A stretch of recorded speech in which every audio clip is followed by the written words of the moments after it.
Muy buenos días, tengan todas y todos, tengan una muy cordial bienvenida al octavo encuentro de periodismo de investigación Europa-Latinoamérica, eh, organizado por IDEA Internacional y con el apoyo de la Unión Europea, coorganizan IPIS, la Asociación Nacional de Periodistas del Perú, el Consejo de la Prensa Peruana, Google News Initiative y el Centro Cultural de la Universidad Católica.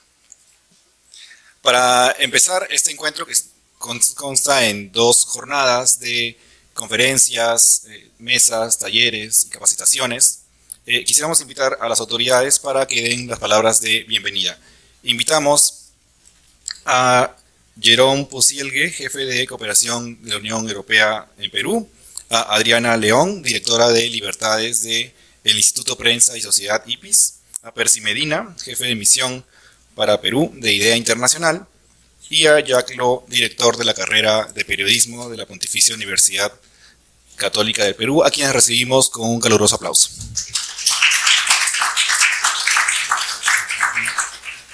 Cedo la palabra a Jerome Pocielgue, jefe de cooperación de la Unión Europea en Perú.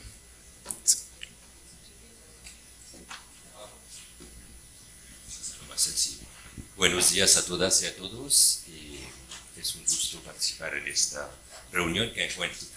Me dicen, aquí está mi colega Daniela, que en la delegación de la Unión Europea sigue todos los temas de democracia, derechos humanos, género y colaboración con la sociedad civil en el Perú.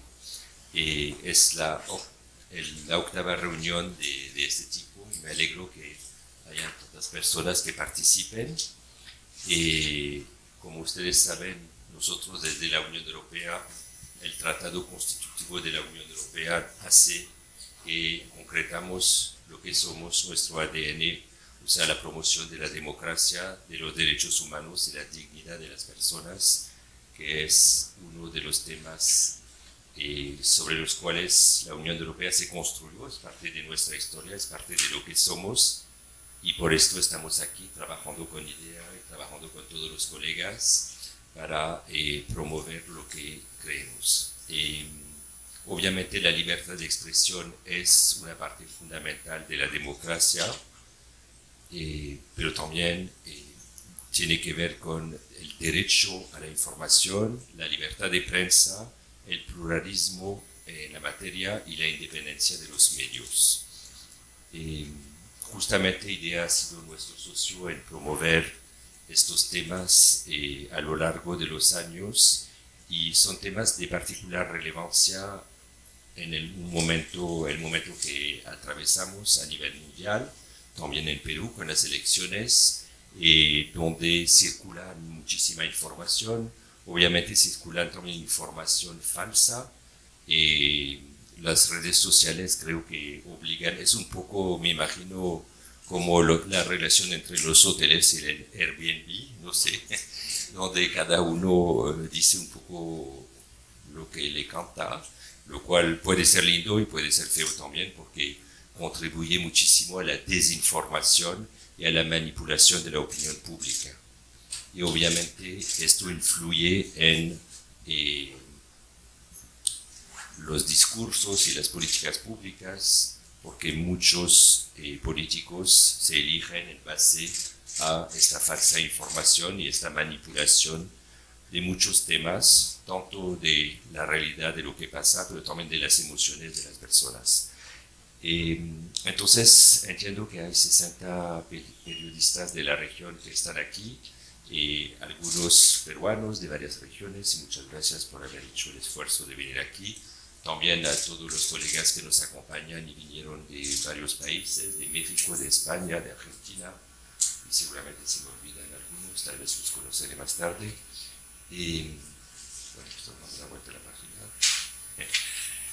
página.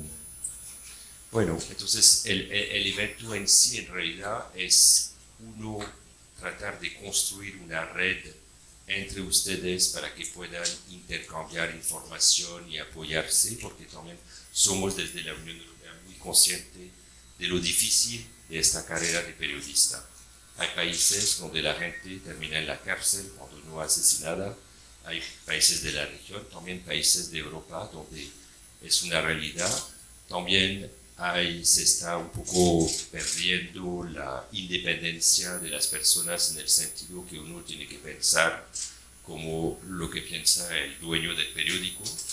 Y esto ahora, hasta en mi país, soy de Francia, a veces he notado como hay una corriente que lleva a que los periódicos que tradicionalmente podían expresar múltiples opiniones, ahora expresan solamente una cierta línea. Y esto es parte de todos estos procesos. Entonces, nada, decir que es fundamental la libertad de expresión para que todos puedan ser escuchados, conocidos y que la gente pueda conocer la situación de las personas en el país o a nivel internacional y tienen explicaciones que sean basadas sobre hechos y explicadas de manera clara y racional, y que los periodistas son realmente una parte importante de los promotores de la democracia, de los derechos humanos, de la libertad de estar de todas las personas. Sabemos desde la Unión Europea que hay temas particularmente sensibles a la hora de escribir artículos. No los voy a nombrar todos, pero la corrupción, las violaciones de derechos humanos, las narrativas sobre explotaciones económicas y sociales y la política en general son áreas de mucho peligro para muchas personas. Bueno, entonces creo que es importante en la así de las elecciones en Perú, también hacer equipo, independientemente de las posiciones de cada uno, y ver cómo podemos trabajar de manera más racional, podemos mejorar nuestras capacidades de análisis de situaciones y también intercambiar información y en momentos oportunos apoyarse con todo el grupo que están aquí en esta sala. Muchas gracias.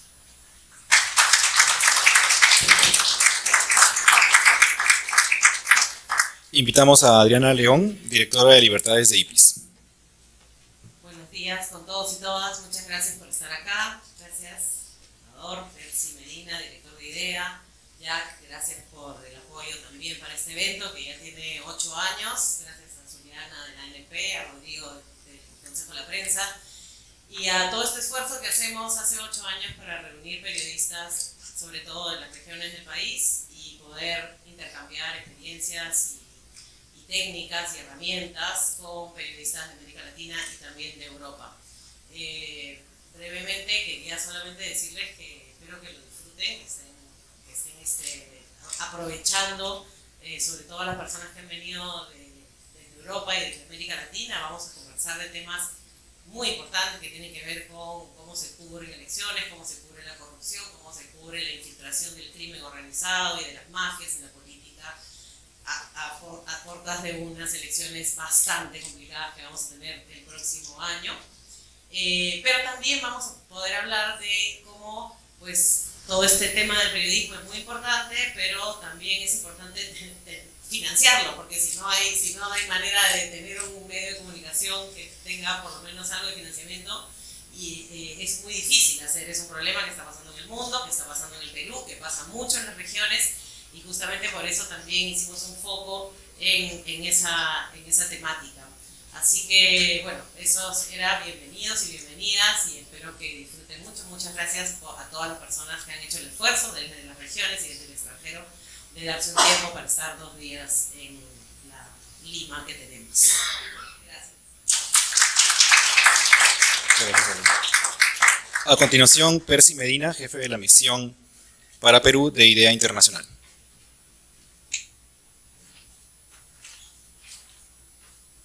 Muchas gracias, buenos días. Me han pedido que sea estrictamente breve, así que voy a tratar de seguir lo que he escrito en un papel. Es para mí un honor darles la bienvenida en nombre de IDEA Internacional al 8º Encuentro de Periodismo e Investigación Europa y Latinoamérica, un espacio que se ha consolidado como punto de encuentro para el intercambio de conocimientos, experiencias y estrategias entre periodistas, editores, investigadores y especialistas de ambos continentes. Este año el evento adquiere una relevancia especial, Nos encontramos en plena antesala de un nuevo proceso electoral general donde se definirá el rumbo político del país para los próximos 5 años. Esta será además una elección compleja con el mayor número de partidos políticos inscritos de toda la historia de las elecciones en el Perú y probablemente, como ocurre cada vez con más frecuencia en procesos electorales en el mundo, será también una elección marcada por la confrontación y los discursos polarizadores. En este contexto, la cobertura periodística cobra un papel esencial para garantizar el derecho de la ciudadanía a estar informada de manera veraz y oportuna. Hoy también enfrentamos una amenaza persistente: la proliferación de noticias falsas y campañas de desinformación. Este fenómeno, que se expande con rapidez en entornos digitales y se hace más complejo con la difusión de la inteligencia artificial, socava la confianza ciudadana en los procesos democráticos y debilita la legitimidad de nuestras instituciones electorales. Frente a este desafío, desde Idea Internacional promovemos iniciativas que fortalezcan la capacidad del periodismo de investigación para contrarrestar estos riesgos. Este encuentro es parte de ello y se realiza en el marco del proyecto Consolidación de la Democracia Peruana, implementado con el valioso apoyo de la Unión Europea. Justamente, las misiones de observación electoral de la Unión Europea han subrayado la necesidad de responder de manera estructural a este problema. En su recomendación número 14 del año 2020 y nuevamente en la recomendación número 10 del 2021, se enfatiza la urgencia de construir comunidades sólidas de periodistas que promuevan información basada en la evidencia, con altos estándares de investigación, verificación y ética profesional. Esa es precisamente la apuesta de este encuentro: fortalecer redes, compartir herramientas y renovar el compromiso con un periodismo que defienda la democracia. Durante los próximos 2 días, un grupo de más de 60 periodistas, incluyendo 36 colegas de 20 regiones del Perú, junto a destacados investigadores de países de América Latina y Europa, trabajarán en talleres prácticos, explorarán innovaciones tecnológicas y reflexionarán sobre los dilemas y oportunidades del periodismo político en estos tiempos complejos. Agradezco sinceramente a nuestros aliados del Instituto Prensa y Sociedad, el Consejo de la Prensa Peruana, la Asociación Nacional de Periodistas del Perú, el Centro Cultural PUC, Google News Initiative por hacer posible esta edición. Y muy particularmente a la delegación de la Unión Europea en Perú, un equipo genuinamente enfocado en construir lazos sólidos entre Europa y Perú basadas en valores compartidos. Y por supuesto a cada uno de ustedes por estar aquí comprometidos con el periodismo libre, ético y riguroso. Espero que disfruten el espacio, que efectivamente lo aprovechen para construir redes para quienes nos visitan desde las regiones, que sea una oportunidad también para construir una relación con los periodistas internacionales y lograr un intercambio, como ha ocurrido en el pasado, que trascienda largamente el momento del encuentro, ¿no? Y para el final del día de hoy hay una sorpresa que no está en el programa. Aprovechen, disfrútenla y pasémosla muy bien, que sea un espacio de aprendizaje, de compartir y también de construir redes hacia el futuro. Muchísimas gracias. Muchísimas gracias, Percy. A continuación, Jack Lo, director de la carrera de periodismo de la PUC. ¿Qué tal? Muy buenos días. Primero que todo, es muy lindo volver a reencontrarnos en un espacio como este. Gracias al Centro Cultural y a todos los organizadores por lograr este 8º encuentro. Y gracias a todos ustedes por venir. Es muy lindo reencontrarse con muchos colegas con los que hemos compartido muchas jornadas también. Bueno, y desde la Pontificia Universidad Católica del Perú creemos que es necesario que los periodistas sigamos congregándonos y teniendo espacios en los que no solo compartamos experiencias, innovaciones y fracasos, sino también nos apoyemos mutuamente, entendiendo que el futuro del periodismo tiene que encontrarnos unidas y unidos, capacitándonos, discutiendo, nutriéndonos en todo sentido de la palabra, ¿no? Esta compleja coyuntura mundial que ya nos han esbozado acá nuestros compañeros esta mañana, nos necesita que los periodistas estemos unidos, ¿no? Y por eso que estos encuentros nos ayudan a seguir conectados con las distintas realidades con las que vivimos, ayudarnos a fortalecer nuestro oficio, ¿no? Que a veces trabajamos muy como islas, sin vernos, sin reconocernos, y acá nos llenamos. Son pequeños momentos de llenarnos de energía, ¿no? Y entendernos que no estamos solas ni solos, ¿no? Somos una gran red que necesita de todas y de todos, ¿no? Entonces, Y hago mucho énfasis en la unión intergeneracional, ¿no? Porque lo vemos desde las aulas.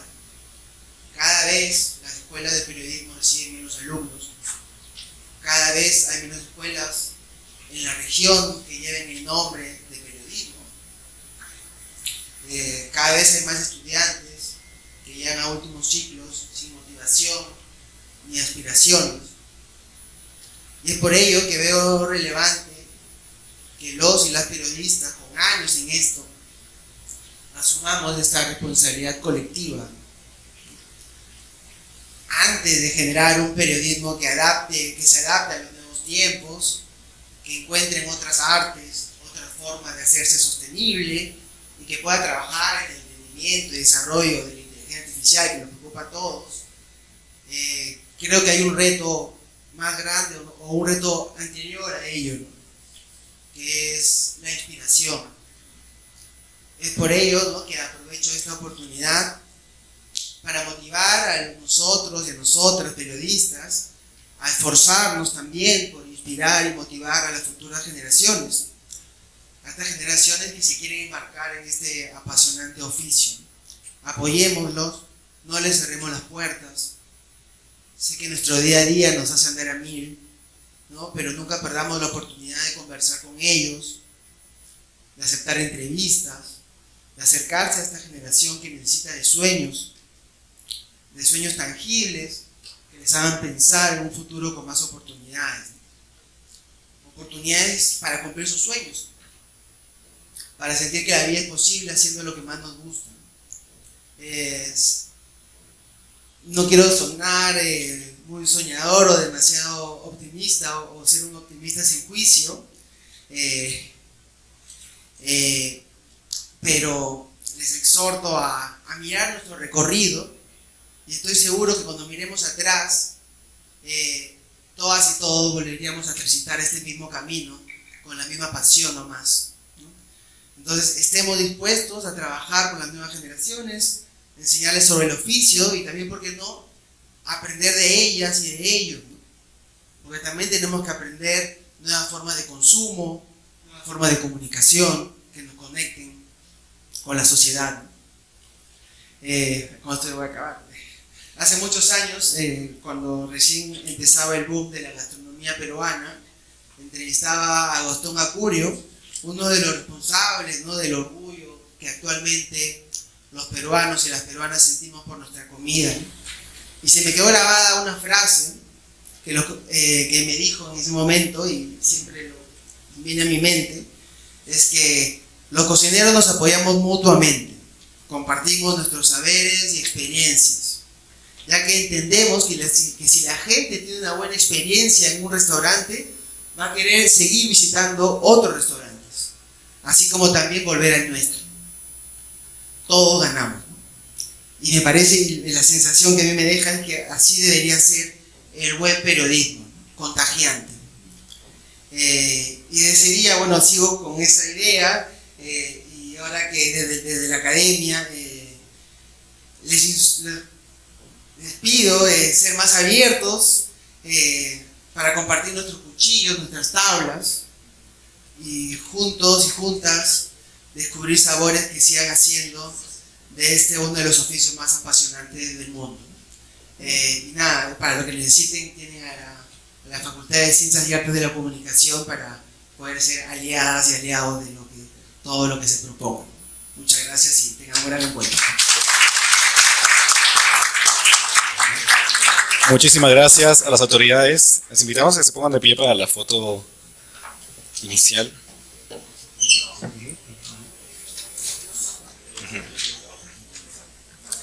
¿Se pueden pasar?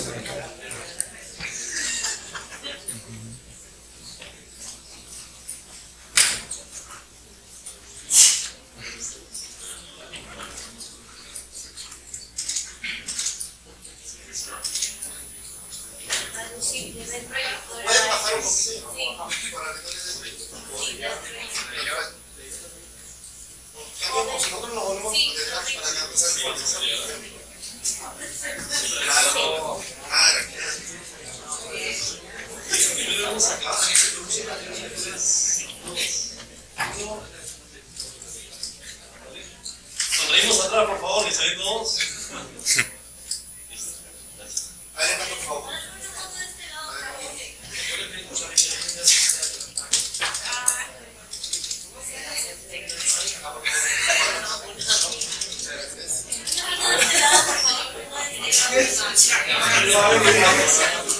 Muchísimas gracias. A continuación presentamos la primera mesa, retos de la cobertura política en contexto electoral. Para ello invitamos a Roberto Denis de Armando Info, a Alicia Alamillos del Confidencial de España y modera Adriana León de IPIS. Te cedo la palabra, Adriana. Gracias, Gerardo. Bienvenidos, Roberto, Alicia. Sí, se escucha bien, ¿verdad? Bueno, esta mañana me van a ver hasta en la sopa porque estoy en las 3 primeras mesas. Pero nada, gracias por estar acá, que me da mucho gusto conversar con Alicia y con Roberto. Quisiéramos centrar este panel en lo que significa hacer una cobertura en situaciones complejas, polarizantes, que es un poco lo que se nos va a venir ahora, ¿no? Entonces habíamos pensado este mix entre Alicia y Roberto porque Alicia Alamillo es periodista del Confidencial, jefa de la sección internacional, pero además tiene mucha experiencia trabajando en coberturas de situaciones de conflicto, ¿no? En Europa. Y cuando yo le pregunté a un gran amigo en España, ¿quién me aconseja que pueda contarnos cómo se cubre el Parlamento Europeo en una situación tan polarizante como la que está viviendo también Europa? Inmediatamente me dijeron Alicia Alamillo, así que gracias por venir. Y entonces vamos a conversar un poco sobre desde esa parte y luego Roberto nos va a contar, Roberto Denis de Armando.info, de Venezuela, periodista investigador, socio de Colping y de IPIS desde hace muchos años, y además trabaja desde el exilio por las situaciones que conocemos en Venezuela. Entonces ellos también hicieron una cobertura muy compleja del 28 de julio, previo y después en Venezuela, de estas elecciones que parecían esperanzadoras y terminó todo como está. Así que primero quisiera que Alicia nos cuentes un poco esto, una primera parte, y luego Roberto, y de ahí podemos hacer una conversación y preguntas, por supuesto, de todos ustedes.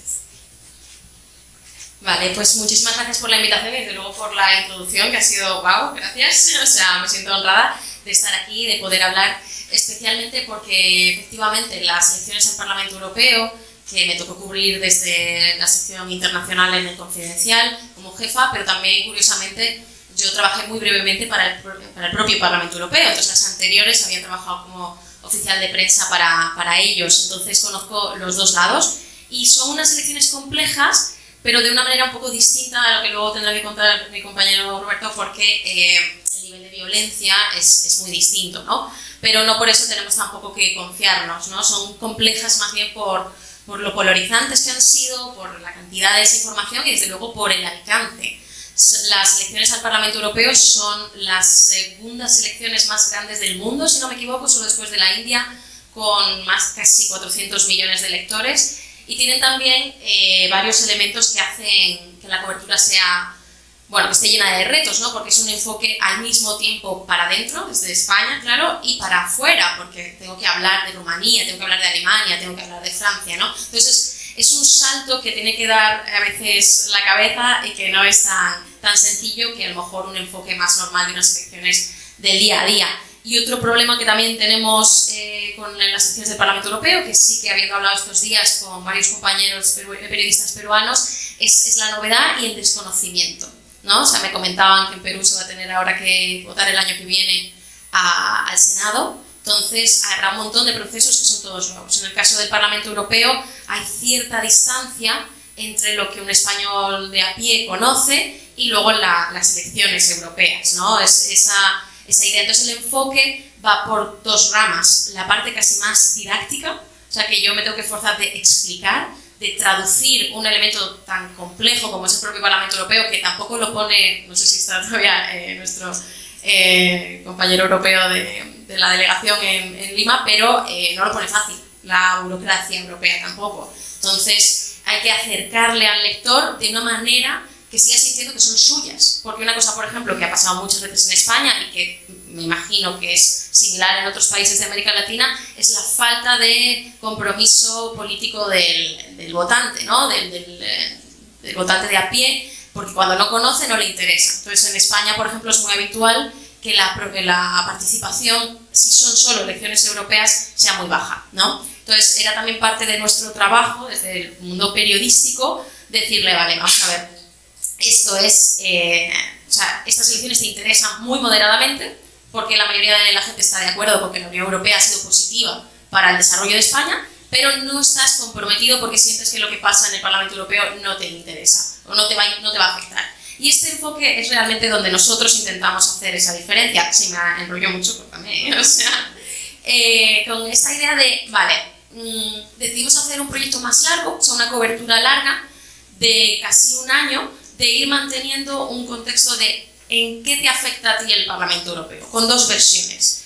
Desde el Parlamento Europeo, decisiones que se toman a cómo te afectan las regiones, para no centrarlo todo en Madrid, que es también uno de los grandes problemas a los que el periodismo suele enfrentarse, que todo está muy centralizado en la capital. Entonces, intentar siempre regionalizar un poco todas estas medidas europeas, y también con la idea de intentarle decir al lector que lo que vas a votar hoy no lo vas a ver mañana, pero lo verás dentro de 10 años, porque el Parlamento Europeo es muy lento. Entonces, a veces la gente de a pie, pues tienes que hacerle entender que no todo va tan rápido como creemos, porque vivimos en una vorágine, unos ciclos informativos larguísimos, que también es un poco culpa nuestra, y decirle, bueno, si votas a este elemento, no lo verás mañana, pero verás una construcción de la Europa que va a llegar en la próxima, y que a lo mejor es peor, es una Europa peor porque no votaste o porque decidiste votar a elementos que apoyaban esa polarización o esa desinformación, o sobre todo el gran riesgo de todas las elecciones, que creo que sí que es común en general, es el hecho de que las instituciones, la gente ya no confíe en la institución en sí misma, o sea, no quien ostenta la institución, sino la institución. Y ese es realmente un reto gravísimo en general en las democracias. Y no podemos trabajar solos, no es todo responsabilidad nuestra, pero sí que es un hecho que tenemos que hacer. Y una cosa que yo he comentado también, aparte de ese elemento más pues educativo casi, que me suena feo, pero de intentar que la gente pueda comprender de qué estamos hablando, cómo afecta en su vida, otra cosa que se le puede hacer y es el enfoque que tomamos por el otro lado, de decir, mira, a ti a lo mejor no te interesa el Parlamento Europeo, pero ¿sabes a quién sí le interesa muchísimo? Pues a Qatar. Qatar está metiendo muchísimo dinero y tenemos un montón de casos de corrupción del gobierno de Qatar metiendo dinero a diputados pues de toda Europa. Esos diputados no son tuyos, no son españoles, pero van a afectar a decisiones posteriores. ¿Por qué le interesa a Qatar y a ti no? ¿Por qué le interesa a Marruecos y a ti no? O sea, porque está metiendo varios gobiernos muchísimo dinero, o sea, cantidades ingentes en el Parlamento Europeo, si luego a ti te parece que eso no sirve de nada, ¿no? Porque nada nos sirve de nada. O sea, eso es también otro de los mensajes que desde el periodismo pues creo que es importante defender, de que no podemos caer en el de todos son iguales, porque bueno, a lo mejor pues sí, todos tienen cierta corrupción o lo que sea, pero si caemos en eso todo da igual, el relativismo, y nos resbalamos a que sea mucho más fácil avanzar hacia interpretaciones más autoritarias de la democracia, ¿no? O sea, no hace falta que lleguemos a regímenes autoritarios, pero es un riesgo que además es muy rápido. O sea, en ese asunto, cuando perdemos un poco el pie, podemos encontrarnos ya que no nos creemos las autoridades electorales, avanzamos, que bueno, ya digo que hay países y países, porque no quiero ni hablar de Venezuela, pero avanzamos hacia ese descrédito de las instituciones. Y bueno, más o menos hecho así este resumen, podría hablar muchísimo de desinformación, que es la palabra de moda, y en el caso del Parlamento Europeo ha sido un shock que estamos recibiendo prácticamente ahora. Europa se está moviendo mucho porque hay actores reales, y que realmente muchas veces no es elaborar un mensaje falso necesariamente, sino elaborar cualquier mensaje para que el lector de periódicos, el oyente o lo que sea, simplemente diga, es que no me puedo fiar de nada. Hay demasiado ruido, demasiada confusión, entonces no miro nada. Cualquier cosa puede ser cierta, cualquier cosa puede ser falsa. Y eso no hace falta realmente hacerles creer nada concreto. O sea, y ahí nuestro trabajo de decir esto es mentira a lo mejor no llega a lo suficiente, sino simplemente ese ruido y ese miedo. Y bueno, más o menos... Gracias Alicia, surgen un montón de preguntas que ahora vamos a ahondar. Roberto, por favor. Gracias, Adri. Bueno, buenos días a todos, gracias por la invitación. Siempre digo que participar en este tipo de eventos es un gusto porque los periodistas vivimos como de urgencia en urgencia y nunca nos detenemos a pensar en el cómo hacemos las cosas, ¿no? Y creo que cada cierto tiempo es bueno reflexionar un poco sobre lo que hacemos. Y sobre las palabras introductorias que dijo Adri, la mayoría son por cariño, no por mérito real. A ver, el caso venezolano, bueno, aquí podríamos estar hablando todo el día de lo particular que es, y prometo que no los voy a aburrir. Para nosotros, como parte del equipo de Armando Info, que es un medio venezolano independiente que surgió hace 10 años, solo un medio digital y que solo hace periodismo de investigación, digamos, el tema de esa cobertura electoral de lo que fue la elección presidencial del 28 de julio del año pasado, digamos, era un desafío muy grande. No solo por lo que suponía para el país, esa fecha, digamos, como que lucía como determinante para cambiar el rumbo de las cosas en Venezuela, sino por dos motivos. Uno, nosotros no hacemos, digamos, cobertura diaria, no hacemos breaking news, no estamos en el día a día de las noticias, sino que hacemos trabajos de investigación que son digamos, de más largo alcance, más largo aliento, toman más tiempo, digamos, hacerlo, ¿no? Entonces era como desde nuestra mirada cubríamos esa elección. Y después el otro desafío que teníamos es que, bueno, buena parte del equipo de Armando Info está en el exilio. En mi caso, yo estoy en el exilio desde 2018, vivo en Bogotá, Colombia, y bueno, la razón por la que tuve que salir es justamente por investigar un caso de corrupción de un empresario, una suerte de testaferro, Nicolás Maduro, ¿no? Entonces, digamos, teniendo en cuenta esto, bueno, ¿cómo hacíamos para cubrir esa elección? Y la verdad es que lo que pensamos es que Venezuela no solo es que ya no es una democracia, es un estado autoritario desde hace mucho, o sea, ha erosionado cualquier atisbo de institucionalidad democrática que había en el país, se ha arrasado, se ha erosionado por completo. Y yo siempre digo que para entender y para llegar al fondo de las cosas en Venezuela hoy en día, se puede hacer más desde el follow the money, desde entendiendo la corrupción, que incluso desde la política. Es decir, es más fácil hoy en día entender el fondo de lo que está pasando en Venezuela si lo vemos desde la mirada de la corrupción, porque así como Venezuela no es ya una democracia, Venezuela hoy en día es una verdadera cleptocracia. Y eso hace y explica también que se haya hecho más complejo encontrar una salida pacífica política a la crisis venezolana. Entonces nosotros lo que decidimos hacer en la cobertura del 28 de julio, porque básicamente ahí había dos preguntas existenciales de cara a la elección, y era ¿por cuánto iba a perder el señor Nicolás Maduro? Porque era evidente que iba a perder. Yo no sé si ustedes lo saben, hago aquí un breve paréntesis. El candidato que enfrentó a Nicolás Maduro era el señor Edmundo González, un político venezolano que hasta el día antes de ser oficialmente el candidato a la oposición, en Venezuela nadie lo conocía. Y es porque ese fue el único, digamos, dirigente político que representaba a la MUD, la Mesa de la Unidad Democrática, la alianza opositora que agrupaba a los partidos de oposición. Fue, digamos, el único nombre que validaron para que la tarjeta de la MUD tuviera un candidato, ¿no? Y no pareciera que, bueno, el señor Nicolás Maduro está corriendo solo. Tan es así que dentro de la propia oposición llamaban al señor Edmundo González el candidato tapa, porque era como el candidato para reservar el puesto. O sea, pero nadie imaginaba que este señor iba a ser el candidato. Mucha gente cree que la candidata presidencial fue María Corina Machado. No, María Corina Machado sí era, digamos, la líder del movimiento, había ganado unas elecciones primarias, pero obviamente Nicolás Maduro y el Consejo Nacional Electoral, el CNE, impidieron, la inhabilitaron para que no compitiera, porque bueno, si no, no había ni necesidad de hacer elecciones, por lo que lo mostraban las encuestas.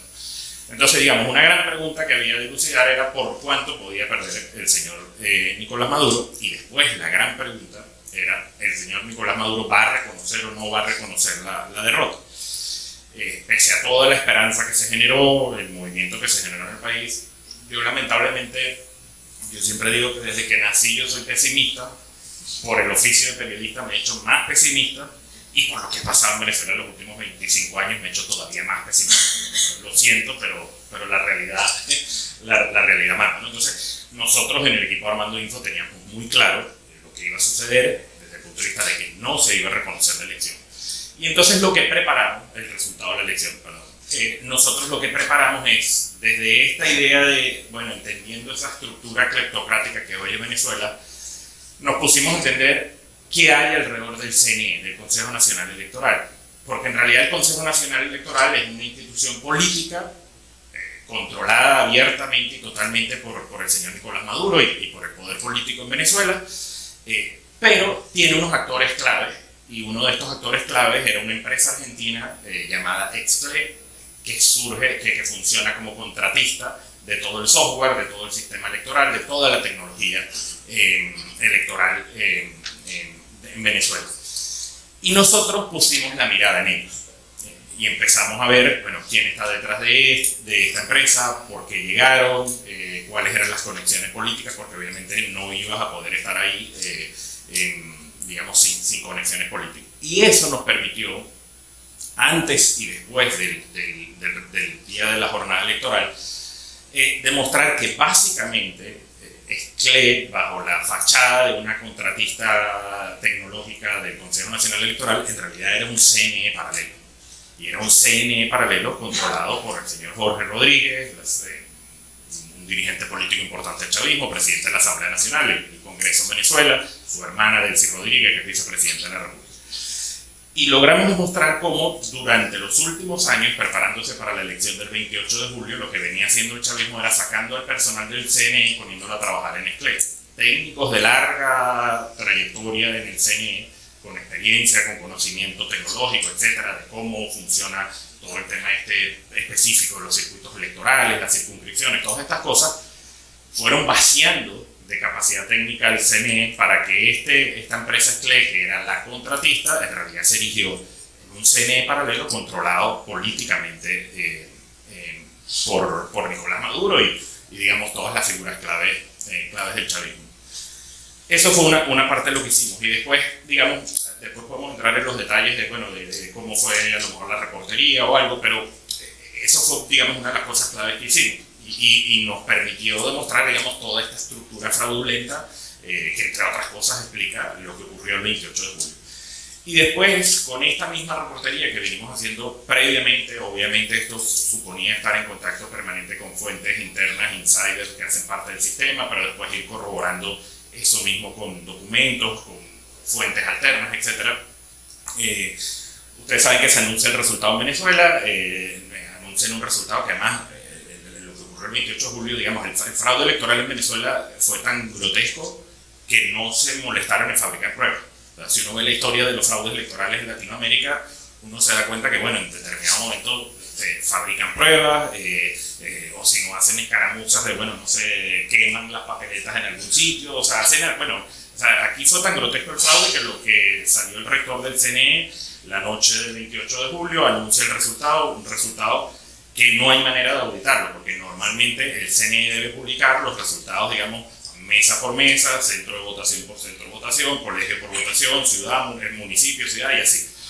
Eso a día de hoy no ha ocurrido. O sea, está el resultado total y no hay el resultado desagregado, o sea, es decir, no hay manera de rastrear ese resultado. Lo que sí ocurrió es que la oposición, a diferencia de lo que ocurrió o había ocurrido en otras elecciones durante años, es que logró de una manera, yo diría, casi que heroica, y cuando digo la oposición soy hasta injusto porque al final fue un esfuerzo ciudadano, obviamente desde una organización política, pero digamos un esfuerzo ciudadano por poder recolectar las llamadas actas electorales, que son las que se emiten en el cierre de la jornada en cada máquina electoral, porque esas actas al final llevaban un código QR que permitía contrastar los resultados, ¿no? Y la verdad que el esfuerzo que se hizo de recolectar eso fue lo que permitió demostrar cuál era el resultado, que fue casi que Nicolás Maduro perdió 70-30 la elección. Pero con todo este trabajo previo que veníamos haciendo en reportería, digamos, nos permitió demostrar después la segunda etapa del fraude, porque la segunda etapa del fraude electoral, ¿cuál fue? Increíblemente, y seguro les puede causar risa, Maduro se proclama ganador, el CNE lo proclama ganador, y el ganador es el que va al Tribunal Supremo de Justicia, también controlado por el señor Nicolás Maduro, a decirle al tribunal, confirma que yo gané.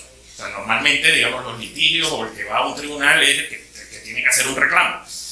Bueno, aquí fue al revés. El señor Nicolás Maduro va al Tribunal Supremo de Justicia para certificar que yo gané. se monta toda una opereta donde el Tribunal Supremo de Justicia, que ni por la Constitución ni por capacidades está facultado para hacer un peritaje electoral, donde supuestamente el TCJ iba a hacer el peritaje del material electoral para ver cuál fue el resultado. Se le anuncia al país que vienen peritos internacionales, independientes, etc. Y hacen ese peritaje electoral. Después hay una presentación, si Gerardo me ayuda, hay una foto que podemos poner para que ustedes vean lo que les voy a explicar ahora. Ese peritaje electoral lo que consistió era, vemos unos señores que parecían una sala de CSI de una serie de estas americanas, unos señores salen con tapabocas, guantes, unas gorras, que apenas se le veían los ojos. Eso en el país llamó mucho, sobre todo en redes sociales, llamó mucho a la broma, bueno, y estos tipos que están haciendo para que toda esta parafernalia para ver unos papeletas, un resultado electoral. Y claro, eso tenía una explicación. La razón por la que estaban con guantes, con tapabocas, que apenas se le veían los ojos, es porque todos esos supuestos peritos independientes, esos supuestos peritos internacionales, eran en realidad el personal que habíamos logrado nosotros demostrar que el CNI trabajaba de la mano con el contratista Esclé, que se había ido, y que es un personal que está teledirigido políticamente. Esa fue, digamos, la cobertura que nosotros hicimos, como digo, tomando los desafíos de... Estamos desde el exilio, buena parte del equipo Armando Info, no hacemos cobertura diaria y básicamente fue un poco como cubrimos el 28 de julio. Si quieren, si pueden adelante solo para que vean lo de la foto. Ajá. Sí, gente. O sea, la gente era así, o sea, tapada, o sea, el tapaboca casi que les tapa los ojos, la gorra, los guantes para no contaminar la evidencia. Y al final todo esto fue una opereta. Y toda esa, digamos, reportería previa antes del 28 de julio y ya post 28 de julio fue lo que nos permitió, digamos, de mostrar un poco lo que realmente estaba sucediendo. Gracias, Roberto. Qué interesante lo que cuentas y qué difícil también. Alicia, yo tenía un par de preguntas. Primero, hablaste en un momento de cómo volver a reconquistar a la ciudadanía para que vote, la importancia de tener el Parlamento Europeo. Esto quería preguntarte si era como una especie de línea editorial de varios medios o tu medio tiene un foco especial en eso, porque imagino que el desinterés que ven es enorme, ¿no? Y lo segundo es sobre desinformación. O sea, quería preguntarte un poquito, primero, ¿cómo va dentro del Parlamento Europeo este tema que para nosotros es como urgente, pero yo lo veo muy difícil de lograr, que es el tema de la regulación? Hablando de regulación, con todo lo que viene, que no es censura, algunos piensan que sí, que no, en fin, pero de alguna manera Europa está avanzando en eso. Y eso de repente también podría funcionar para que la gente reconecte o no, o se dé cuenta. Entonces quería que nos cuentes un poquito de eso. Vale, empezando por la primera sobre el hecho de que queramos que la gente vote, hay una parte un poco egoísta aquí. O sea, a mí también me interesa que mis artículos se lean. O sea, yo quiero que lo que escribo a la gente le interese. Entonces aquí hay un trabajo casi propio del periodista de decir, ¿cómo hago para vender esto? Y coger al lector de la solapa y decirle, por favor, esto es importante, ¿no? Entonces, a lo mejor es por mi formación, yo empecé trabajando como periodista en África, que al lector español le interesa nada. Entonces, como siempre, intentar engañarle casi, decir, esto es importante para ti, para un segundo, porque una cosa que nos sucede a los periodistas es que no podemos dar por sentado nunca al lector, ¿no? Entonces, nuestras piezas en el Confidencial en concreto, que tampoco somos un medio que queramos llegar a todo, o sea, queremos siempre ofrecer un poquito más lento, porque no tenemos tantos medios como a lo mejor una redacción como El País, que es muy grande. Lo que intentamos siempre es esa segunda vuelta, esa cosa un poquito más reposada. No llegamos al nivel de solo hacer investigación, porque evidentemente también queremos la información del día a día, pero una cosa intermedia. Y claro, entonces es ese reto personal de hacer al lector que se interese por lo que nosotros consideramos que lo es. ¿Es una línea editorial? Bueno, sí queremos, desde parte del Confidencial, tenemos un enfoque que estamos intentando de inmiscuir al ciudadano de a pie en la política, ¿no? Porque si se queda solo en la parte más, bueno, que estamos viendo ahora, ¿no? Hablábamos de Google, hablábamos de las redes sociales, si se queda solo en la parte del contenido, por contenido, pues lo vamos a perder también nosotros. O sea, obviamente lo perdemos en la parte política, que ya he comentado un poquito antes, pero lo perdemos también en la parte periodística. No hace falta, obviamente, hacer solo información política, porque no es eso. O sea, también hay que traducir a información social, a lo que decía antes de cómo se traduce esto a las regiones de España. Pero es una pescadilla que se muerde la cola, y yo creo que en este caso es casi una manera de protegernos también a nosotros mismos, como en la cadena trófica de la sociedad. Y luego, sobre la segunda y los trabajos de la desinformación, es interesante porque hablamos de desinformación de diferentes maneras desde hace ya años, ¿no? Se habló en su momento de las fake news, que decía Trump en su momento, surgieron un montón de financiación desde la Unión Europea por fact-checkers, que yo personalmente tampoco estoy muy de acuerdo con el approach, porque creo que obviamente todos los medios deberían fact-chequear sus noticias, entonces como la idea de separarlos no me convencía mucho.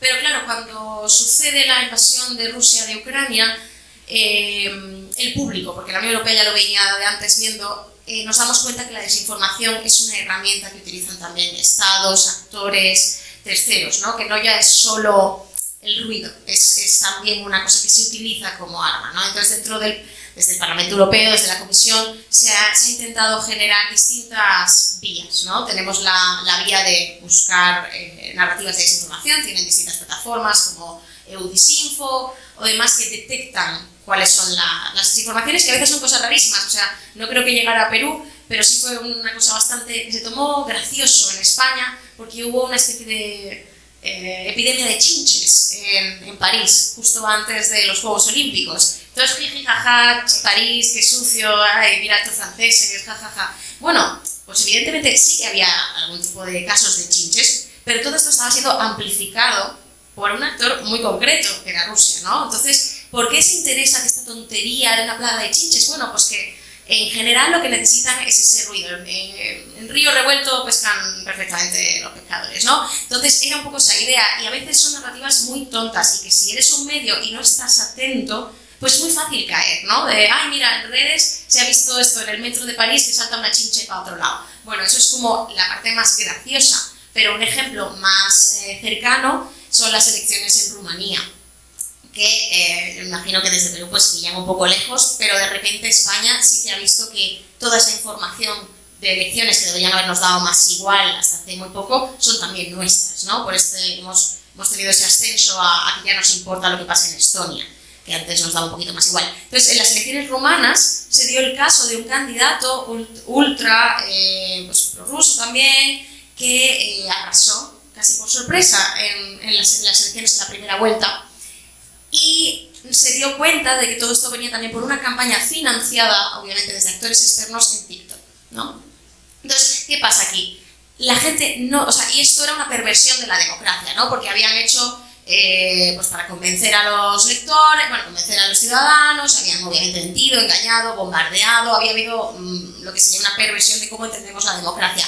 Ahora, claro, la democracia en sí misma no tiene herramientas para luchar contra esto, porque las herramientas que hay ahora, que es prohibir al candidato, que es lo que hizo finalmente Rumanía, o sea, inhabilitó a ese candidato. Entonces, es una paradoja curiosa aquí que la UE se está enfrentando, a pesar de todo lo que pueda legislar, porque claro, lo que nos queda son herramientas de las autocracias, que es prohibir.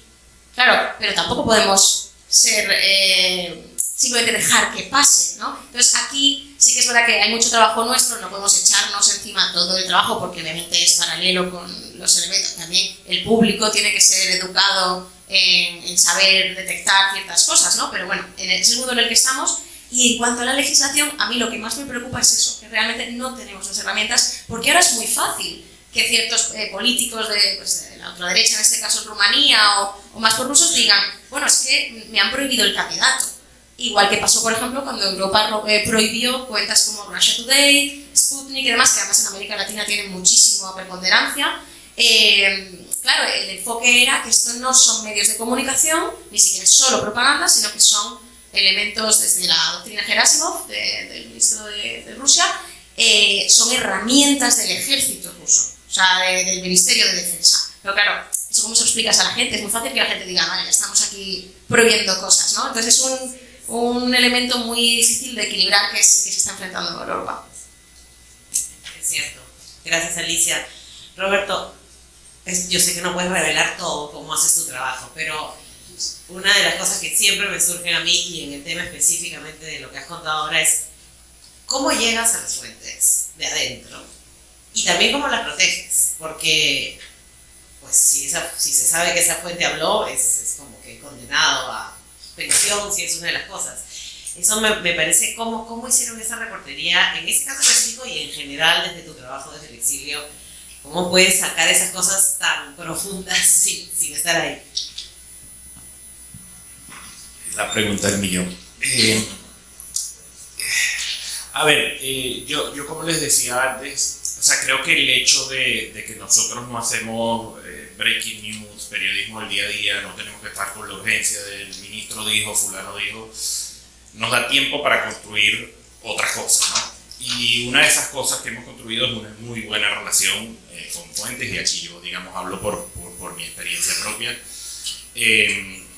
Yo creo, y digamos, yo siempre lo digo en espacios, digamos, donde se reflexiona sobre este tema de periodistas, o sea, yo creo que hoy en día, en medio de todo esto que día a día vemos cómo está afectando la profesión, cambiando el oficio, etcétera, yo creo que hay dos cosas que los periodistas no tienen que perder de vista, los periodistas y los medios, ¿no?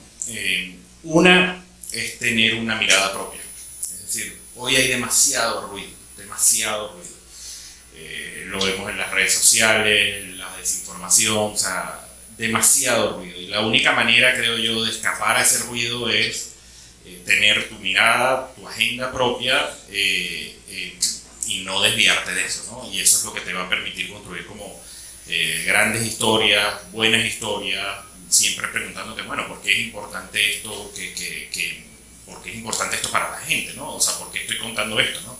En vez de estar, no sé, siguiendo a la cola de tal dirigente político, mira la payasada que hizo en Instagram, y pasamos 2 días hablando de la payasada que hizo tal o cual dirigente político en una red social. Entonces, yo creo que eso no hay que perderlo de vista. Y lo otro es que en el trabajo que hemos hecho nosotros, digamos, es obviamente muy valioso el tema de la fuente, ¿no?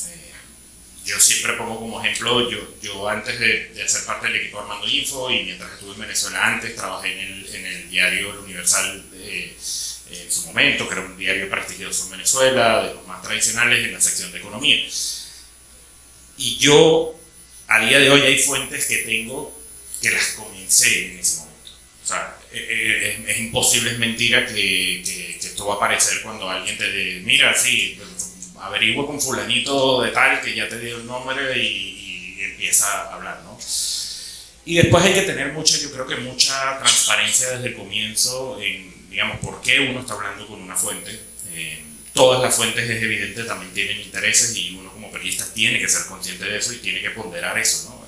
Bueno, el interés de esta persona en que esto salga, bueno, si esto tiene un interés público, vale la pena, si no, mira, que esta persona resuelva su interés de otra manera, ¿no? No dejarse utilizar eso, y eso requiere, yo creo que un esfuerzo como de transparencia desde el mismo comienzo que estableces la relación con las fuentes. Pero además, Adriana, el hecho, y lo decía antes, el hecho de que Venezuela hoy en día se haya convertido en un país tan corrupto, es increíble. O sea, que a través de, como decía antes, a través de la corrupción podemos encontrar claves para explicar y para llegarle a fuentes que a lo mejor no son fuentes habituales mías, fuentes del mundo político, por ejemplo, porque no hago política.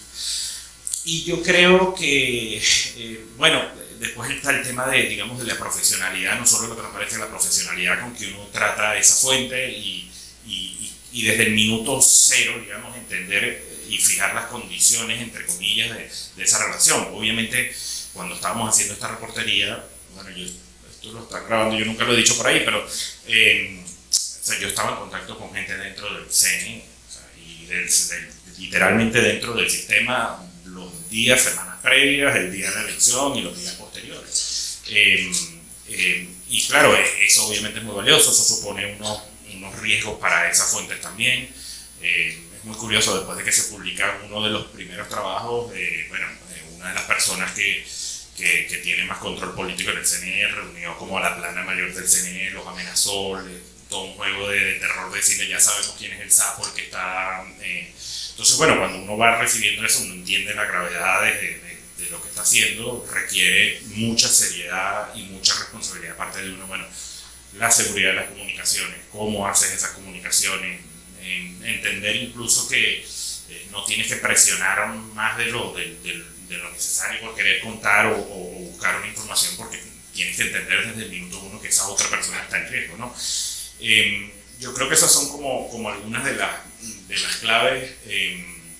No hay una fórmula mágica. Creo que en el caso nuestro y en el caso mío, por el hecho de haber salido, la historia por la que yo salí se hizo tan, digamos, conocida en Venezuela, etc.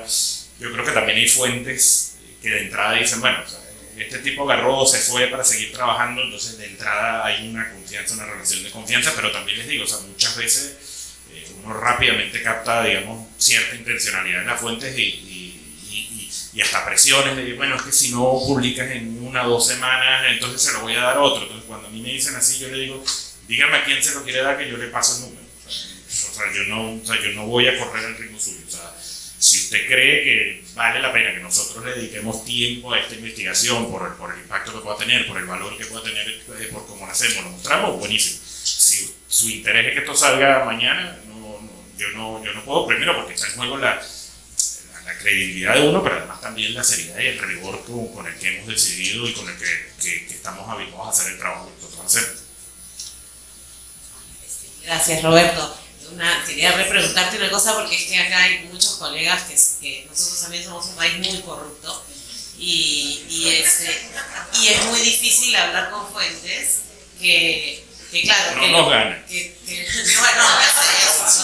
sé. Yo sé que se molestan, pero no nos ganan. Es verdad, pero sí para ahondar un poquito en eso, es decir, acá hay muchos periodistas que cubren corrupción política en alcaldías, en gobernaciones, y hay mucho desprestigio de parte de estas autoridades de decir que el periodista es corrupto, que el periodista es vendido, en fin, todas las categorías. En el caso de ustedes, ¿cómo ha sido? O sea, ¿han tenido esa bueno, sí, cómo pega a la gente también eso? Sí, a ver, no, a ver, fuera de broma, sí, lamentablemente yo creo que la realidad de nuestros países es, digamos, la corrupción es pan de cada día. Es lamentable. Ojo, igual yo creo que como medios y como periodistas yo creo que también hay que ser responsables en el sentido, y lo hablábamos ayer cuando se hablaba del tema de la desinformación. Yo creo que el trabajo nuestro es ir hasta el fondo, buscar la verdad, buscar cómo contársela a la gente, que sean historias, digamos, que la gente entienda la gravedad. A mí me frustra muchas veces que uno publica casos de corrupción con, no sé, millones de dólares, pero cuando le digo, yo siempre digo que la corrupción de Venezuela es otro nivel, es sobre todo por la cantidad de dinero, o sea, es una cosa que es de escándalo, ¿no?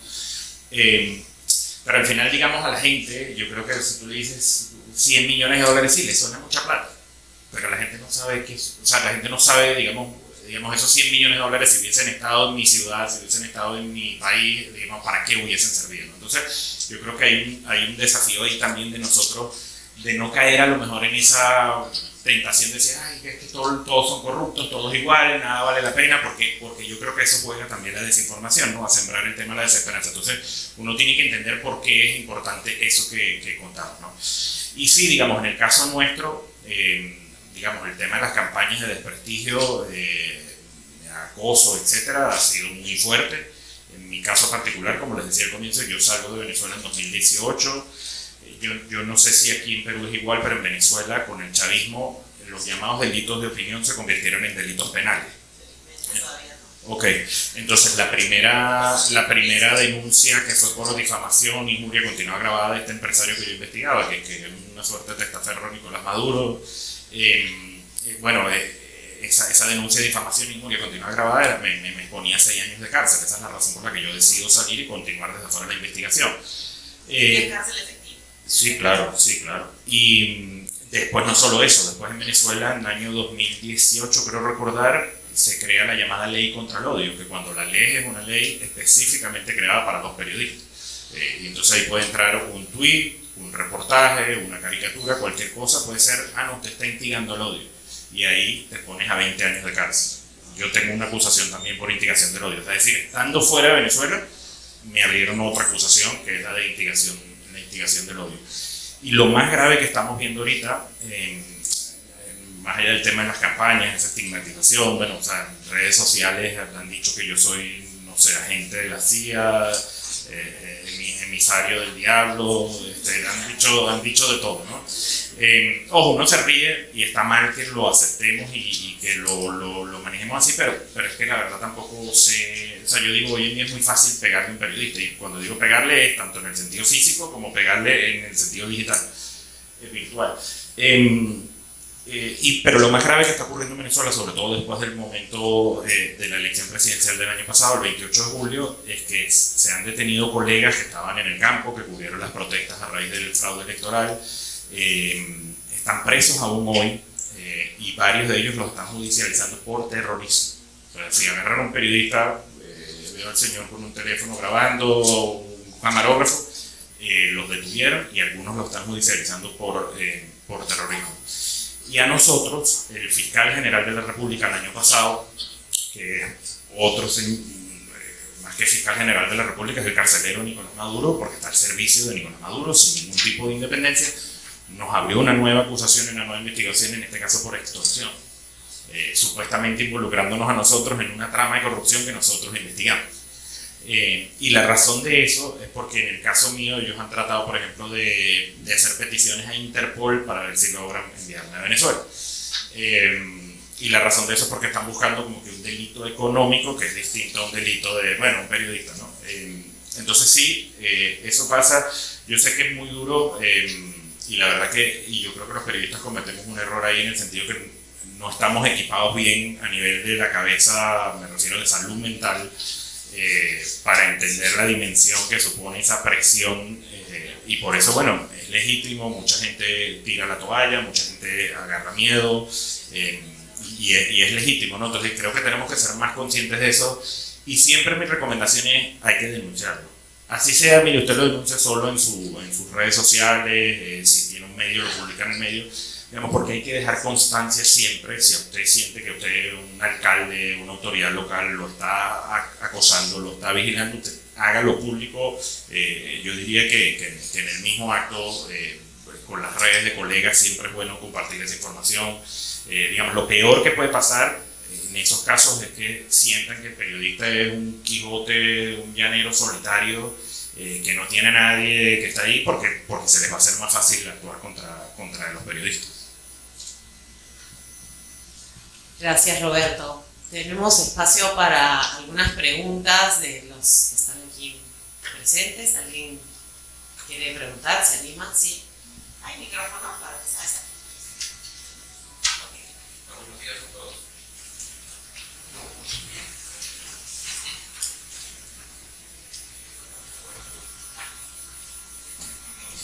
Hola, buenos días. Para Roberto, indicabas que tienes incluso fuentes dentro del gobierno. ¿Cómo haces para contrastar lo que te dicen y no correr el riesgo de que te estén dando falsa información para poder desprestigiarte después? Ese es uno de los grandes dolores de cabeza con el que lidiamos día a día, porque en efecto esto obliga a ser mucho más cauto. Nosotros en Armando Info tenemos un criterio, y es que nosotros no publicamos ninguna información al menos contrastada por 3 fuentes independientes. Es decir, no es que me sirve que me lo dio él y el hermano me dice lo mismo. Obvio, el hermano te va a decir lo mismo. Tienen que ser 3 fuentes independientes para publicar esto, ¿no? Y eso obliga a un trabajo mucho más de hormiguita y de reportería, más aguda, mucha más cautelosa, porque sí, además que al final las fuentes internas incluso del gobierno también es muy fácil entender dónde están las pugnas de ellos, ¿no? Y los intereses y por qué determinada fuente quiere que esto salga, ¿no? Entonces, como decía antes, uno no tiene que dejarse llevar por eso, uno tiene que estar claro, no dejarse llevar por ese interés, entender que el interés es otro y es el sentido público que pueda tener esa información. Por ejemplo, cuando son documentos, nosotros a lo largo de los años hemos ido construyendo una suerte de base de datos de esta documentación que hemos recibido, contrastamos documentos con documentos previos. Por ejemplo, si ves que un documento está determinada fecha, firmado por tal o cual funcionario, bueno, hagamos la reportería de ver si en efecto ese funcionario estaba todavía en el cargo cuando sale ese documento. Es decir, hay tips que puedes ir haciendo, digamos, para verificar o no la veracidad de un documento, ¿no? Porque además hoy en día con todo esto de la inteligencia artificial es muy fácil falsificar un documento, te lo pueden hacer, o sea, entonces por un lado están, digamos, como esos tips de entender, bueno, primero de qué estamos hablando, a ver si esto es un documento cierto, etcétera, y después es esa misma reportería casi que de carpintero, de poquito a poco, de contrastar con otras fuentes vivas esa misma información. Es complicado, o sea, yo a veces me río con colegas latinoamericanos porque se quejan de que los derechos de petición no funcionan o que les demoran mucho. Bueno, en Venezuela no hay, o sea, en Venezuela usted se acerca a un ministro a preguntarle algo y puede terminar preso, o sea, entonces, ¿quién eres tú para estar investigando? Tú me quieres extorsionar, o sea, entonces sí, es un trabajo mucho más difícil, pero que yo creo que la clave ahí está en entender que uno no se puede dejar llevar por el interés de una fuente ni por la urgencia de esa fuente, y saber, digamos, que hay que hacer unos pasos mínimos de comprobación y verificación de reportería, y si no, no saldrá hasta que no consiga la información. El nombre de Armando Info, mucha gente piensa que es que hay detrás de un señor que se llama Armando. Entonces es muy cómico porque nosotros tenemos un correo de contacto cuando publicamos las historias, entonces díganle al señor Armando que investigue. Y en realidad Armando Info es por eso, porque es la idea de ir armando las historias. Entonces a lo mejor a mí me pueden dar un dato o una información, me la dieron hoy, y esa información me puede terminar siendo útil de esa fuente dentro de 2 o 3 años después que conecta con otra historia, ¿no? Entonces así básicamente es que lo hacemos. Gracias, Roberto. Perdón, hay varios turnos. Sí, buenos días, gracias. Gracias, Roberto, gracias, Alicia. Qué tema muy interesante. Nada más quería profundizar en un tema puntual que es coyuntura acá en nuestro país, que es el tema de la criminalidad. No nos estamos enfrentando solamente a gobiernos corruptos, nos estamos enfrentando a actividades ilegales que en este próximo proceso electoral van a mover sus fichas para poder captar el Estado y el poder. Además de eso, también la amenaza al periodista ya no solamente es legal o solamente precaria, ¿no? Sino básicamente estamos hablando de asesinatos a colegas periodistas, ¿no? Entonces, no sé si tanto nos ganan, ustedes van a la cárcel y nosotros nos matan, no sé si esto es una competencia. Gracias. Bueno, sí, la verdad que, como decía antes, yo creo que estamos en una época donde tristemente, y creo que es una gran señal de lo mal que está la democracia en buena parte del mundo, ¿no? Es muy fácil atacar a los periodistas con acoso judicial, con desprestigio en redes sociales, o incluso peor, hasta con la muerte, ¿no?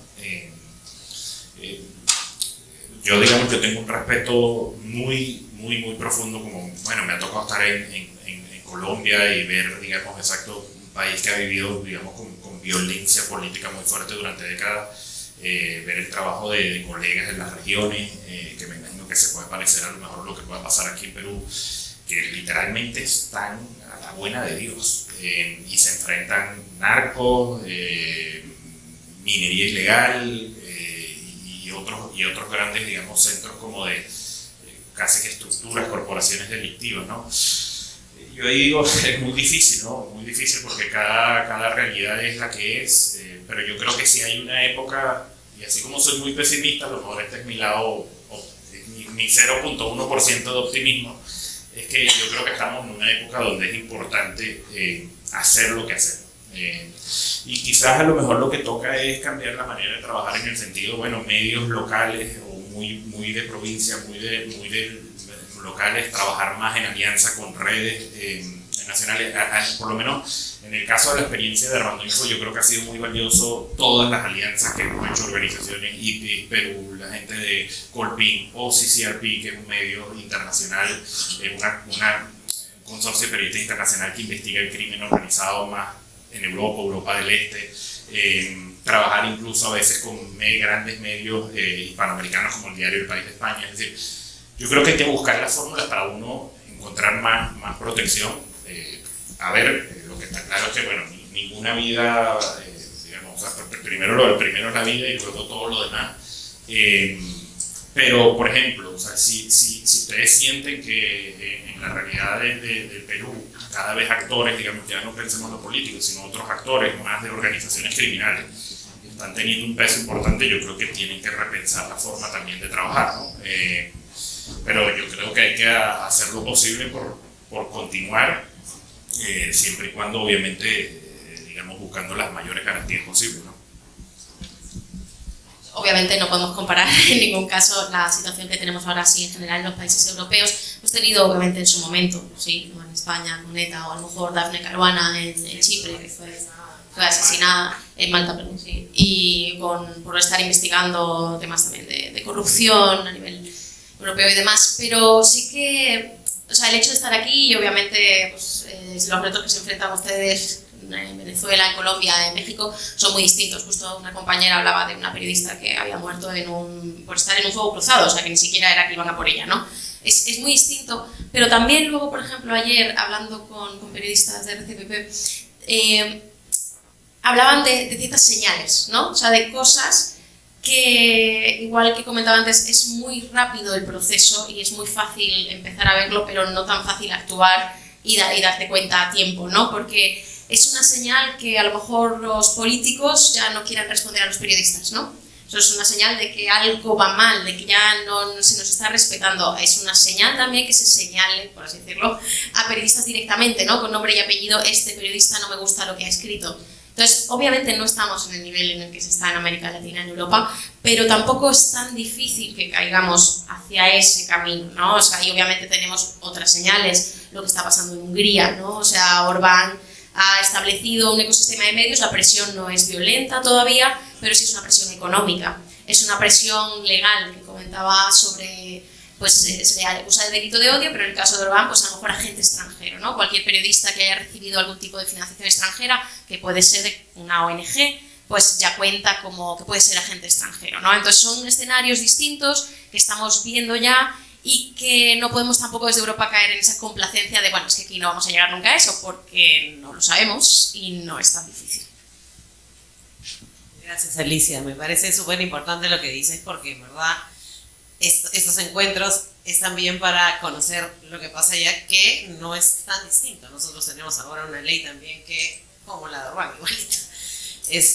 Pero bueno, había preguntas, sí, Marisa y sí.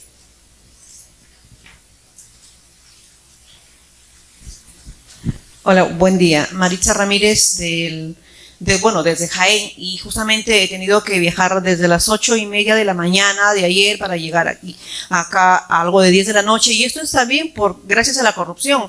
A manera de conversa con algunos colegas que están acá, les decía que para que parchen nuestra pista de aeropuerto de Jaén, los benditos se equivocaron, por poner asfalto en caliente pusieron en frío, y tenemos 3 años en este aeropuerto que ya para que mantengan 10 años están como 3 años.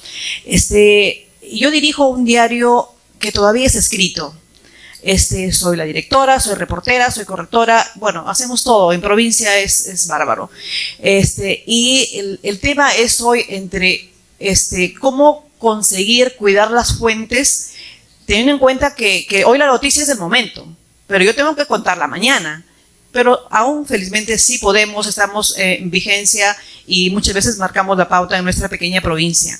Justamente tenía la inquietud, que creo que ya la hicieron también, hasta qué punto es válido tener una fuente después, por ejemplo, tener yo una fuente de fujimorismo, tener una fuente del acuñismo.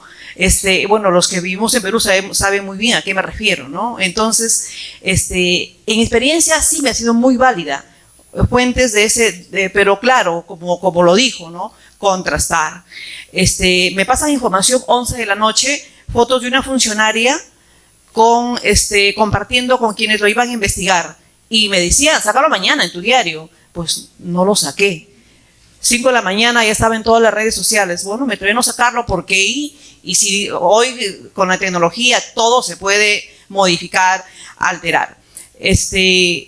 El tema de minería ilegal en mi provincia aún no es pataz, y digo aún no es pataz, pero ojalá que por ahí se dé un ojo bastante directo, porque en San Ignacio, frontera con el Ecuador, hay más de 30 campamentos mineros donde los mineros ilegales ya están llegando al periodismo.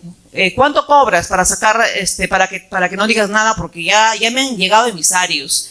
Y ese mensaje no es, pues, así solamente que cuánto cobras, ¿no? Sino es ya como que sabemos que eres tú. Pero aquí estamos, y yo agradezco mucho a estos eventos porque yo también era, digamos, favorita de las demandas, de las querellas, por parte de autoridades del Ministerio Público, Poder Judicial, alcaldes, en fin. Pero ya desde hace años, desde que tengo el respaldo de IPIS, a la ANP, el Consejo de la Prensa, ya no me están demandando.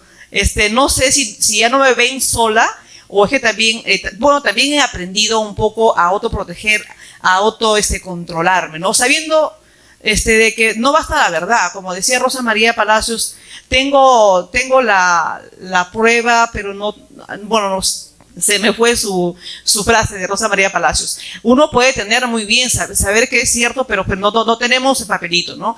Entonces, yo sí quería incidir en eso, de qué tan bueno o hasta qué tan factible es tener una fuente, digamos, del gobierno, de la mayoría. En Perú podríamos decir del fujimorismo o del acuñismo. Yo creo que la clave está, vuelvo a lo mismo, en la transparencia que haya en la relación con esa fuente, y obviamente que uno no va a perder la profesionalidad por trátese de quien se trate, ¿no? Como decía, todas las fuentes tienen interés, todas las fuentes, hasta en noticias que nos podamos imaginar muy, muy grandes, de impacto importantes, y en noticias más, digamos, de menos interés, todas las fuentes tienen su idea de por qué están contactando a un periodista, por qué quieren hablar con usted, ¿no? Y yo creo que el reto de uno es siempre desde la transparencia saber, digamos, bueno, cuáles son las condiciones suyas, digamos, bueno, si a mí me van a facilitar información, esto no significa que yo voy a salir corriendo, como el ejemplo que usted ponía en la foto, no, yo tengo un compromiso con esa fuente y tengo que salir corriendo a la media hora publicando, eso no lo puedes hacer con nadie, porque ya ahí transgrede y se está metiendo un poco una presión que va a afectar directamente tu trabajo, ¿no? Cada contexto es muy difícil. En mi caso, yo les puedo decir que yo tengo años hablando con fuentes que yo no sé quiénes son. No la conozco personalmente y jamás me han querido revelar el nombre. Obviamente que es un tema, ¿no? Bueno, eso es chévere, o sea, yo puedo estar hablando con Batman, pero... O sea, mi asunto es bueno, ver si lo que da esa fuente sirve o no sirve, cuál es el valor de esa fuente, y no entrar en el juego de la fuente.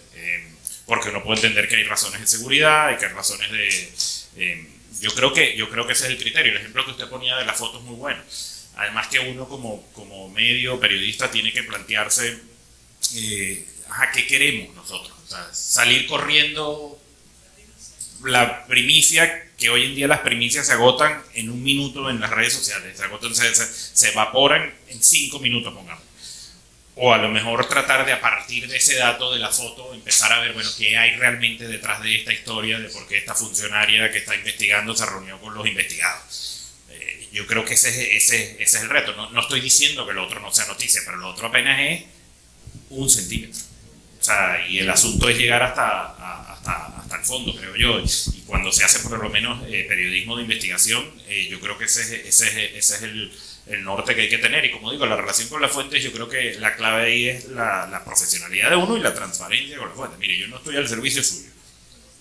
O sea, y si usted está apurado, quiere que esta foto salga, yo le puedo pasar contacto de la competencia si quiere para que lo publique, si es el caso, ¿sabes? Y yo creo que eso le hace ver también a las fuentes, bueno, o sea, yo estoy lidiando con una persona seria, estoy lidiando con un profesional que es serio, que tiene sus estándares para trabajar, y yo creo que eso, digamos, es bueno para el trabajo de uno. Pero lo que uno no tiene que perder es el norte de lo que uno está haciendo, por qué vas a contar una historia, qué sentido público tiene esa historia, cuál es el valor que en tu medio salga esa historia para tu comunidad, para la región donde tú estás. Eso no lo puedes perder ni que te esté hablando el presidente de la República. La historia de las fotos me ha generado mucha simpatía porque como soy editora de Internacional, pero respondo también a editores por encima, ¿no? Entonces, cualquier decisión que se toma de me ha llegado esto, voy a tomarme un minuto para investigarlo, ver qué pasa, realmente entenderlo y poder publicar algo mejor. Si luego aparece en redes sociales, ya está todo el mundo, ¿por qué no lo hemos sacado?, ¿no? Yo creo que aquí la clave es entender un poquito que no podemos llegar a todo y cuál es nuestra posición, ¿no? O sea, ahora mismo con pues, la inteligencia artificial, la IA generativa por un lado, las redes sociales por el otro, Telegram, cualquier cosa, no podemos ir corriendo detrás de lo último, sino dar, un poco decía Roberto, ¿qué vamos a dar, no? O sea, evidentemente las fotos ya están publicadas en Facebook porque 5 de la mañana, no sé, te dieron 3 horas, es que realmente tampoco había mucho margen. Pues eso, encontrar qué otra historia podemos dar aquí de eso, esa profundidad, y sobre todo también a veces poner un pelín freno a nuestro propio ciclo informativo. O sea, cuando estamos dentro muchas veces no nos damos cuenta de lo rápido que estamos yendo y de que lo que publicamos hoy, mañana ya no nos importa a nosotros, o sea, ni siquiera al público. Y sí, claro, si estamos todo el rato en esa rueda del hámster, no podemos parar un minuto, y sobre todo porque es que no llegamos, o sea, no tenemos medios para todo. Aquí una buena decisión que tomar, pues hacemos solo investigación, nosotros un equilibrio, ¿no?, entre actualidad y tal, pero intentar ofrecer otra cosa, porque no vamos a ganarle a Facebook nosotros, o sea, tenemos que ganarle en otro campo, que eso es un poco el tema. Y por ejemplo, ya que también mencionabas, cuando has dicho lo de los 100.000 millones de no sé qué, de cualquier caso de corrupción, una cosa que veo que está pasando en general en los medios es que nuestras propias exclusivas, a veces en ese ciclo tan rápido, las despiezamos, las rompemos, las olvidamos y ya estamos en la siguiente, cuando a lo mejor nosotros mismos tenemos que parar y plantar nosotros la agenda, ¿no? Es decir, bueno, vamos a hablar ahora de esto y lo vamos a hacer de una manera bien, aunque sacrifiquemos unos clics de haberlo despiezado en 7 noticias. Que bueno, es un tic normal del SEO, porque siempre necesitamos más y más producción, pero bueno, a lo mejor ahora el SEO, cuando Google cambie el algoritmo y de repente ya no valga, seguiremos teniendo lo otro. Entonces, siempre mantener en cualquier caso lo que nos ha hecho distintos, por así decirlo. Solo una cosa que quería responder, y me lo recordó el comentario de Alicia.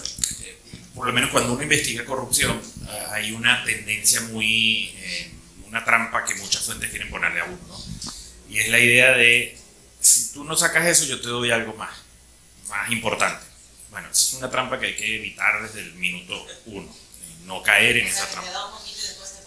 No, o que se entera que tú estás investigando a alguien y él te dice, oye, pero es que o sea, eso no es como tú lo estás viendo, pero yo te puedo dar algo que, o sea, eso es entrar en un juego y yo sé de colegas que hacen eso, no quiero aquí ser un juez, pero yo no hago eso, digamos, a mí me parece que eso es entrar en un círculo donde tú como periodista pierdes el control de por qué estás buscando una noticia, qué es lo que quieres contar, y es entrar en el juego de la fuente. Por lo menos ese tipo de pactos a mí me parece, y a mí, digamos, pasa mucho, lo veo mucho cuando uno está investigando corrupción, porque, ¿sabes? Hay gente como que básicamente lo que te quieren decir, yo no soy el más malo, hay más bandidos que yo.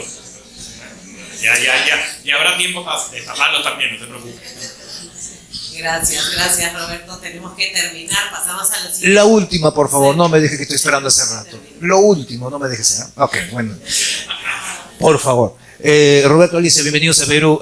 Adriana, muy buenos días. Sinceramente, muchas gracias por esta nueva invitación. El año pasado estuvimos, fue muy interesante y este año está mucho mejor. Yo tengo una pregunta, especialmente para Alicia. Puede ser una pregunta que puede sonar muy general, pero es importante, ¿no? ¿Cuáles son los principales factores que contribuyen a la corrupción dentro del Parlamento Europeo y cómo afectan la confianza ciudadana en las instituciones democráticas de la Unión Europea? Y permíteme decirte el por qué esta pregunta. Porque aquí en Perú todos decimos, ¿no?, uy, pero en Europa no pasan estas cosas, ¿no? Esa es la idea que se tiene en América Latina. Aprendan de Europa. ¿En cómo en Europa son tan educados, tan culturalmente avanzados que estas cosas no pueden suceder, pero suceden, como tú nos acabas de decir, ¿no? Y para ambos, creo que hay un detalle también que quizás estamos dejando un poquito de lado, pero que es importante, ¿no? Y lo habrán sufrido ustedes también. Periodistas que son usados contra periodistas. Suena duro, pero es una gran verdad sobre esta situación. Soy Jorge García, mi medio es Dialogando TV y el saludo desde Cajamarca, Perú. Gracias. Vale, evidentemente, efectivamente hay corrupción en todas partes. Tengo un colega que trabajó durante muchos años en Liberia y él me decía que la corrupción allí es rampante también, pero que es básicamente lo mismo que en Europa con menos pasos. Entonces, el caso es que en Europa está más oculta porque no es tan obvia. O sea, a lo mejor no estamos en el nivel de Venezuela, pues eso, de de que sea al aire libre, la ves perfectamente, ¿no? Sino que tiene más pasos, más burocracia, más caminos, pero la corrupción existe. Entonces, en el caso del Parlamento Europeo, además, es especialmente interesante porque ha sido una institución que, salvaguardada con esa idea de que es la única institución democrática de la Unión Europea, porque es verdad, porque la Comisión Europea no se elige democráticamente, el Consejo Europeo es una democracia pues, tangencial, porque yo no elijo la mitad del Consejo Europeo, sino solo la parte de España. Entonces, es la única que tiene ese toque de una elección, y entonces se ha vestido siempre con esa inocencia de que realmente somos lo que está cercano al pueblo. Claro, ¿qué pasó? Nadie lo investigaba. Bueno, no quiero decir nadie, perdón, siempre hay periodistas que están investigando, pero no era tan habitual. O sea, no estaba tan cerca de los periodistas de investigación. Eso está cambiando, evidentemente. O sea, ahora hay muchos más ojos en el Parlamento Europeo, conforme el Parlamento Europeo él mismo está adquiriendo cada vez más responsabilidades. Es decir, ahora sí legisla, o sea, que nos afecta, ¿no? Entonces, sí que es verdad que el escenario más fácil, que lo vemos en todas partes y que hemos detectado en muchísimos casos, es la corrupción con asesores, ¿no? Es una cosa muy habitual, en general, yo creo, en casi todas las estructuras políticas. Entonces, la corrupción con asesores, que se utiliza ese dinero que se le da a los asesores para luego pues, financiar tu campaña en tu propio país y demás. Y luego, obviamente, el lobby, ¿no? O sea, es lobby y asesores, yo diría que los grandes elementos de corrupción en el Parlamento Europeo. Pues hay casos concretos, por ejemplo, dentro de España, de asesores, bueno, Le Pen es el más famoso en Francia, que acaba de ser juzgada por eso. Entonces, simplemente es importante darse cuenta que obviamente no es que nadie sea inocente, pero que hay que mirar. O sea, que no puedes dejar de mirar las cosas, ¿no? No puedes dejar porque pensar que está lejos o pensar que no te acerca o que no toca, ¿no? Porque el Parlamento Europeo está bastante cómodo en esa tierra de nadie, de que no hay ningún país que sea el Parlamento Europeo. Bueno, en Venezuela pasa eso que usted mencionaba, además que esa estrategia cambió, ¿no? Digamos, en época de Chávez uno veía era mucha propaganda, los medios, digamos, que son medios públicos, terminaron en medios al servicio del partido político, pero eran muy, si se quiere, más ideológicos, mucha propaganda, ¿no? En tiempos de Maduro, en los últimos tiempos, una de las cosas que se está poniendo de moda es esa, ¿no? Han aparecido unos medios que vienen con la máscara de que son independientes, te muestran que son como más cool, más, ¿sabes? Ya no es lo aburrido de la propaganda, y son al final un montón de periodistas no solo que investigan, sino que están al servicio del gobierno, o sea, y no se toman la tarea ni de investigar, o sea, repiten y reproducen lo que les pide el gobierno contra medios independientes, contra periodistas que realmente hacen la investigación. Eso, por ejemplo, eso está pasando mucho en Venezuela. Yo le diría de las campañas principales que han hecho en contra mía vienen de ahí, porque además creo que, bueno, volvemos a lo mismo, tratan de confundir a la gente. Mira, es que tal medio publicó tal cosa sobre Roberto Deni, ¿no? Sobre el periodista Roberto Deni, ¿no? Yo creo que siempre le van a encontrar la vuelta, pero al final toca seguir haciendo el trabajo, y yo creo que siempre, al final yo digo, la gente no es tonta. Miren, Venezuela es un país hoy en día con una censura y una autocensura brutal, pero la gente aún así busca cómo informarse. Es verdad, la gente sí la puede estar confundida, abrumada con que me llegó una cadena de WhatsApp donde dicen tal cosa, sí, y seguramente la gente peca ingenua, pero la gente sabe distinguir, digamos, dónde está la propaganda, dónde está la información, digamos, más verificada, más confirmada. Y yo creo que, digamos, eso es lo que nos obliga día a día, es hacer que nuestro trabajo se distinga de eso para que la gente lo vea. Al final también es una suerte de pedagogía que nos toca hacer todos los días, pero bueno, es lo que nos toca. Muchas gracias Roberto, Alicia, por esta charla interesante. Ahora vamos por un café y volvemos en 10 minutos.